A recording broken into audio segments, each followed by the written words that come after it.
여호와께서 이와 같이 말씀하시기를 너희는 정의를 지키며 의를 행하라. 이는 나의 구원이 가까이 왔고 나의 공의가 나타날 것임이라 하셨도다. 안식일을 지켜 더럽히지 아니하며 그의 손을 금하여 모든 악을 행하지 아니하여야 하나니 이와 같이 하는 사람, 이와 같이 굳게 잡는 사람은 복이 있느니라.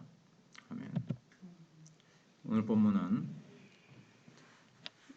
장차 바벨론 포로 기간이 거의 끝나가려고 할 때 유다 백성들이 무엇을 준비해야 할 것인지에 대해서 하나님께서 말씀해 주시고 계십니다. 포로 기간이 끝나고 유다 백성들이 본국으로 돌아오게 되었을 때 모든 질서가 다 무너지고 아무것도 남아있지 않은 황무지에서 무엇부터 해야 미래를 아름답게 설계할 수 있겠느냐 하는 것입니다. 하나님의 위대한 구원을 기다리는 사람들이 취해야 될 자세, 준비하고 있어야 될 모습, 이런 걸 보여주고 있습니다. 오늘 1절, 2절만 아니고 그 뒤에 있는 말씀도 쭉 56장이 그러한데 일단 1절만 오늘 생각해 보겠습니다. 가장 먼저 해야 될 것이 다시 보시면 1절에 여호와께서 이와 같이 말씀하시기를 너희는 정의를 지키며 의를 행하라 그랬습니다. 이는 왜냐하면 나의 구원이 가까이 왔고 나의 공의가 나타날 것임이라 하셨도다. 여기 이제 중요한 것은 나의 구원이 가까웠고 하는 말씀입니다. 하나님의 구원이 임박했습니다. 포로 상태에서 해방되어 이제 자유로운 새로운 하나님 백성이 되려고 할 때 가장 먼저 해야 될 일이 무엇인가? 달리 말하면 유다 백성들이 오랜 세월 동안 바벨론에 포로되어 있다가 어느 날 이제 그들이 본국으로 돌아갈 수 있게 되었다. 혹은 바벨론이 곧 망하게 된다는 소식을 들었을 때 가장 중요하게 생각해야 할 일이 무엇인가 하는 것입니다. 하나님은 공평을 지키며 의를 행하라 이렇게 말씀하십니다. 몇십 년 만에 고국에 돌아간다고 하면 여러 생각들이 막 마음을 들뜨게 할 겁니다. 아마 우선적으로 버려진 조상들의 땅을 되찾아서 과서원을 만들고 집을 짓고 성벽을 쌓고 이런 것들을 생각할 사람들도 있을 것이고 정치 지도자들은 어떻게 정권을 다시 세우고 나라를 이끌어갈 것인가 이런 것들을 생각할 겁니다. 그러나 하나님께서는 그런 것 이전에 먼저 공평과 의를 지키고 행하라 이렇게 말씀하셨습니다. 포로에서 해방되기 전부터 이 사람들이 이제 불이나 불공평한 것이 있으면 바로잡고 사람들 사이에 오해나 미움이 있으면 다 풀어서 사랑으로 하나 되는 일부터 지금 바벨론에 포로 잡혀와 있지만 거기서도 지금 뭔가 불이한 것들이 있다면 그리고 돌아가면 다시는 불이나 공평을 행하지 아니하리라 이런 마음 자세부터 서로 미워하고 헐뜯고 싸우던 것이 있으면 그런 거 다 이제 풀고 정말 사랑으로 하나 되어서 우리가 가서 새로운 출발을 해야 되겠다 이런 자세를 가지라는 겁니다. 왜냐하면 하나님께서 해방시키셔서 바벨론 포로에서 노임받는 것이 그냥 풀어준다 이제 우리는 해방되었다 이 자체만이 목적이 아니기 때문에 그렇습니다. 우리도 그렇습니다. 우리가 구원받고 죄의 굴레에서 풀려나온 후에 그러면 이제 네 마음 그냥 하나님이 풀어주시는 것 자체가 목적이고 그 다음부터는 우리가 우리 마음대로 알아서 우리 욕심대로 우리 하고 싶은 대로 사는 게 아니죠. 죄의 굴레를 벗은 후에 새로운 굴레를 써야 되는데 하나님의 말씀의 굴레요 사랑의 굴레입니다. 그래서 예수님께서 수고하고 무거운 짐진 자들아 다 내게로 오라 내가 너희를 쉬게 하리라 나는 마음이 온유하고 겸손히 나의 멍에를 메고 무거운 짐을 예수님이 벗겨주셨는데 그러나 그것으로 다 벗고 나는 것으로 끝나는 것이 아니라 나의 멍에를 메라 그랬습니다. 그리고 내게 배우라 그러면 너희 마음이 쉼을 얻으리니 무거운 짐을 다 벗어짓고 던지고 난 후에 너희 마음대로 살라고 말씀하시지 않았습니다. 그들이 지고 있던 죄의 짐이나 육신의 짐을 내버리는 대신에 예수님의 짐을 져야 된다는 겁니다. 그게 이제 오늘 이사야서에서는 하나님의 말씀을 지키며 이웃을 사랑하는 멍에입니다. 예수님의 말씀을 듣기 싫으면 다시 죄의 짐을 지는 수밖에 없고, 다른 사람을 사랑하기 싫으면 다시 자기 자아의 노예라 그럴까요? 다시 죄의 노예 상태로 돌아가야 되는 겁니다.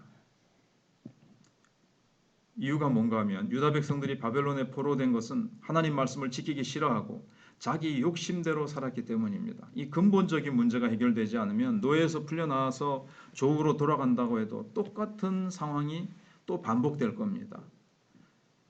유다 백성들은 얼마 되지 않아서 또 다른 나라에 포로로 붙잡혀 가게 될 겁니다.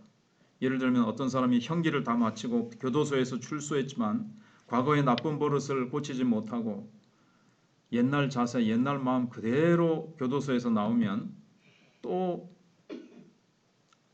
똑같은 죄를 반복하다가 또 교도소로 들어가게 될 겁니다.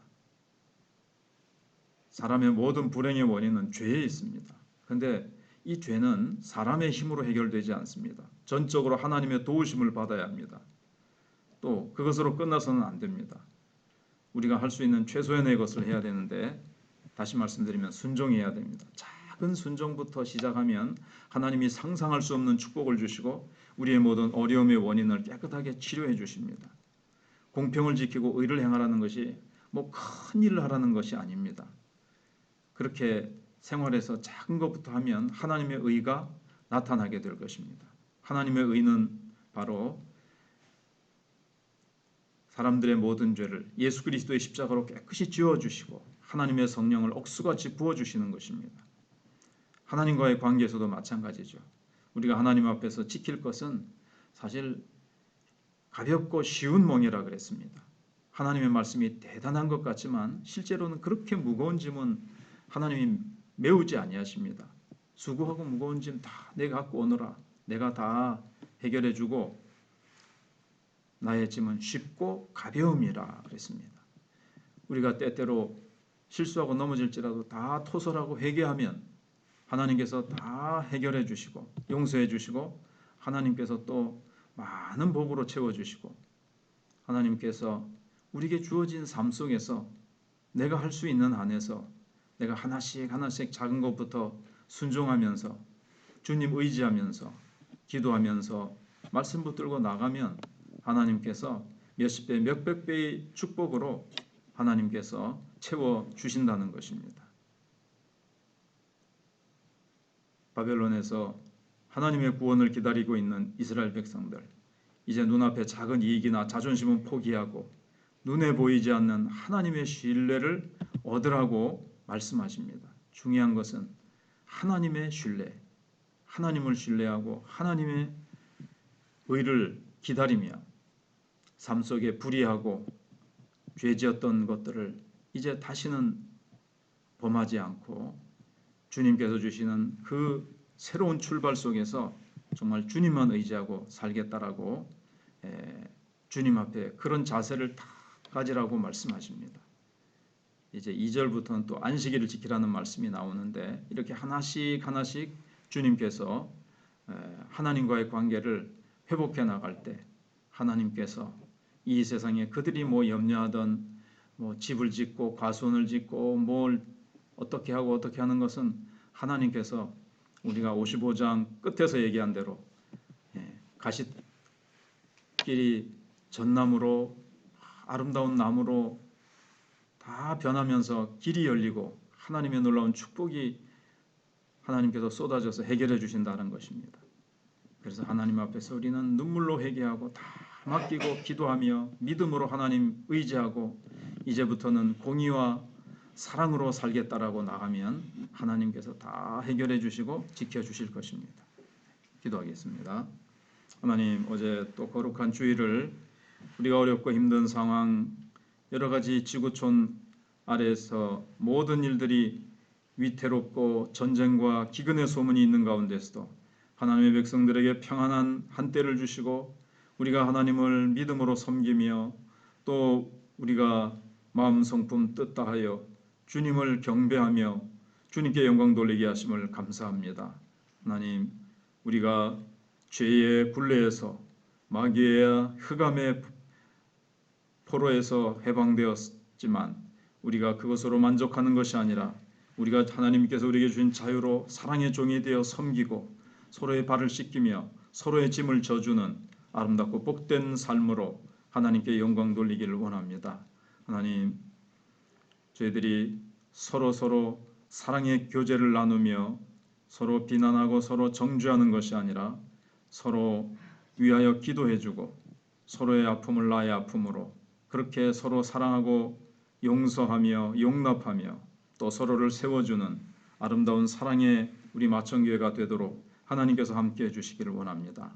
아직도 예배 가운데 지속적으로 나오지 못하고 하나님의 말씀에 붙들려서 하나님께서 우리 각자에게 주어진 사명을 따라서 살지 못하는 우리 성도들에게는 하나님 속히 주님 앞으로 나올 수 있도록 은혜를 베풀어 주시고 우리 하나님의 백성들이 예배 중심으로 하나님의 말씀을 붙들고 순종하며 살아야 어렵고 힘든 이 세대를 능히 이기며 죄를 이기며 모든 마귀의 괴계를 이기며 승리할 수 있다는 것을 깨닫게 하여 주시옵소서.